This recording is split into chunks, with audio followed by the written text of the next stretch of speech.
좀 그런 평가를 좀 하고 어떻게 싶습니다. 보세요? 근데 일단 대한민국이 허술한 나라인가에 대해서는 이제 지도자들은 그 허술할 경우가 많고요. 근데 지금 뭐 장애 집회도 하고 이렇게 하지만 네. 민주주의 역량을 보면 그런 문제점을 끊임없이 교정해 왔죠. 그런 면에서 허술하지 않다 이렇게 이제 말씀드릴 수가 있고 그 아까 그 태양을 손바닥으로 가리고 있는데 그 손바닥을 네네. 내려야 된다 했는데 그때 그 태양이 국민의 민주주의 역량 같은 거라고 봐야 되지 않을까 싶어요. 그리고 민주당 전략과 관련해서는 저는 그 한동훈 대표나 국민의힘이 뭐 장애 집회를 방탄 집회다 뭐 이런 식으로 하면서 그거를 오직 이재명만을 위한 것이다라는 식으로 프레임을 이렇게 가져가잖아요. 네네. 근데 민주당이 혹은 다른 당이나 시민사회가 그 프레임으로부터 벗어나는 게 굉장히 중요하다 이렇게 봅니다. 이게 약간 시소 게임처럼 되면 안 돼요. 그러니까 한쪽에는 정부 여당이 타고 있고 한쪽에는 민주당과 이재명이 타고 있어요. 그래서 정부 여당이 잘못해갖고 지지율이 내려가면 이쪽이 올라가고 이쪽에 무슨 문제가 생겨서 내려가면 또 반대편이 올라가고 네. 그래서 이재명 대표 유죄 선고가 나면은 국민의힘 지지율이 좀 올라가고 또 무슨 녹취록이나 공천 개입 증거가 나오면 민주당 지지율이 올라가고 이런 식으로 되면 안 된다는 거예요. 그러니까 이 구조가 두 세력만 마치 한국에 있는 것처럼 네. 그리고 두 세력이 완전히 타이트하게 연결돼 있어서 서로 지지율이 반비례하게 이렇게 작동하는 식으로 구도가 안 만들어지는 게 굉장히 중요하다. 탄핵 얘기 계속 하는데 탄핵이 어렵다는 생각도 많이 하잖아요. 근데 그게 왜 그러냐면 탄핵을 하려면요. 나는 이재명 대표 아니면 안 돼. 이런 사람. 나는 민주당이면 괜찮아. 이런 사람. 나는 국민의힘만 아니면 다 오케이야. 이런 사람. 나는 윤석열만 아니면 돼. 이런 모든 사람들이 다 광장에 모여야 되거든요. 네. 네, 이 사람들이 다 모여야 돼요. 네. 그러니까 흔히 이제 정치평론 하시는 분들이 얘기하듯이 중도층뿐만 아니라 보수층 중에서도 합리적인 보수층까지 다 모여야 네. 이게 탄핵이 가능한데 윤석열 대통령을 끌어내리면 그 다음은 누구야? 이런 질문에 이재명 밖에 없지 않아. 현재는 그 말이 맞죠. 네. 맞지만 상상력을 거기서 딱 제한하도록 그러니까 네. 나중에 현실은 그렇게 될 수도 있고 그게 뭐 틀렸다고 제가 말씀드린 건 아닙니다. 다만 지금 생각하기에 사람들의 상상력을 그렇게 가둬두는 방식으로 정치를 막 하잖아요. 네. 이재명을 지키겠다. 이 국면에서 계속 이렇게만 가면 그거는 저는 한동훈 대표가 바라는 거라고 생각해요. 예. 진짜 방탄 집회 되는 거죠. 그래서 이제 장애 집회도 네. 보면은 야 5당이 공동 집회 개최하는 거 논의한다고 네. 이번 주 토요일 날 이렇게 얘기하더라고요. 지난주에도 그렇게 예, 했습니다. 그렇게 예. 그랬나요? 네. 집회 안 간 게 들켰네요. 그래서 제가 다녀왔습니다. 감사합니다. 예. 굉장히 부끄러워집니다. 아니 왜? 네, 그래서 그러니까, 예. 마음은 함께 하셨을 테니까. 그럼요. 예. 마음은 저는 월화수목금 다 예. 함께. 네. 근데 예. 예, 그래서 이제 이런 방식으로 이렇게 확장을 해 나가야 된다. 그래서 민주당이 국민을 이끄는 게 아니라요. 네. 그 국민 안에 민주당이 들어가는 방식의 프레임 짜기는 뭐냐. 이 눈으로 그 산 하나하나를 다 고민해 봐야 돼요. 이제. 네. 예, 그래서 어떤 평론가들은 이재명 대표가 이 전면에서 네.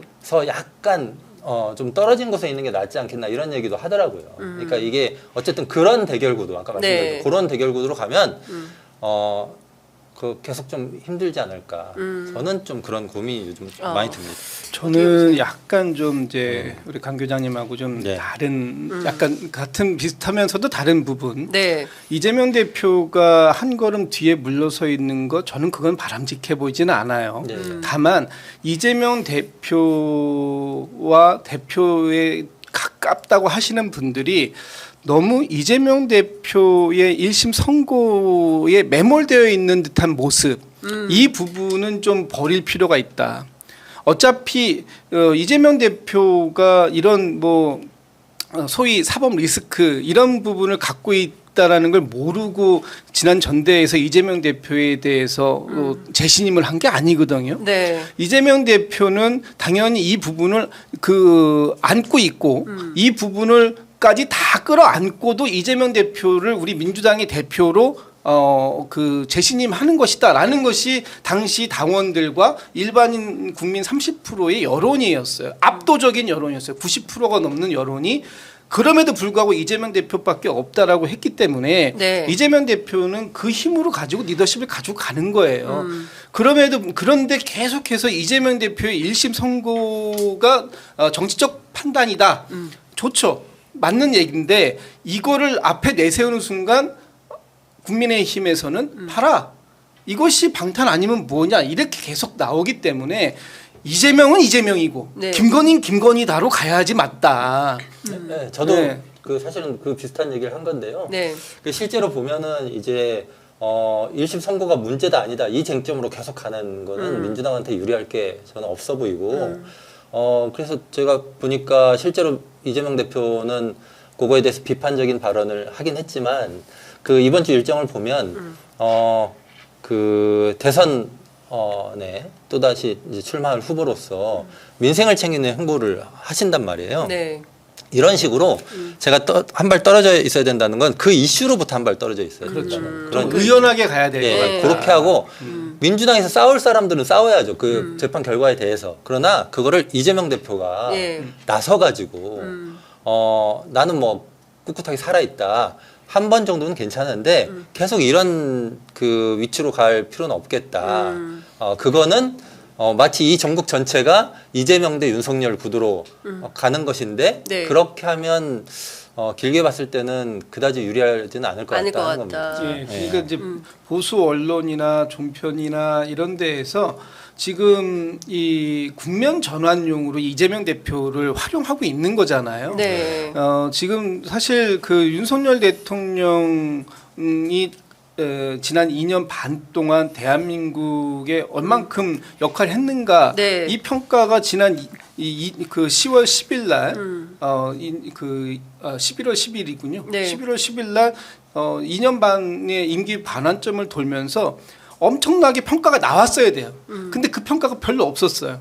뭐 한 게 많지 않잖아요. 한 것도 없지만 한 게 없으면 한 게 없다고 비판을 받았어야 되는 네. 거다. 특히 올해 경제 성장률이라든지 뭐 국가 재정 부채 문제라든지 뭐 여러 가지 문제들 지금 그 국민들이 가장 중요한 먹고 사는 문제를 해결하지 못하는 이런 부분이라든지 이런 부분들에 대해서 냉정하게 평가받고 네. 비판받을 일 있으면 비판받았어야 되는데 그런 부분 없이 지나가 버리거든요. 네. 근데 이 부분을 뭘로 채우려고 하느냐 이런 부분들에 대한 어떤 국면 전환을 이재명 대표의 이런 사법 리스크로 채우려고 하고 있고 그리고 그 주위에 계신 분들이 사소하게 실수하는 말 한마디 한마디 또는 이재명 대표에 대해서 인간적인 연민에 의해서 쓰는 표현 하나하나 이런 것까지를 갖다가 다 기사에 혹은 방송 소재로 활용하고 있잖아요.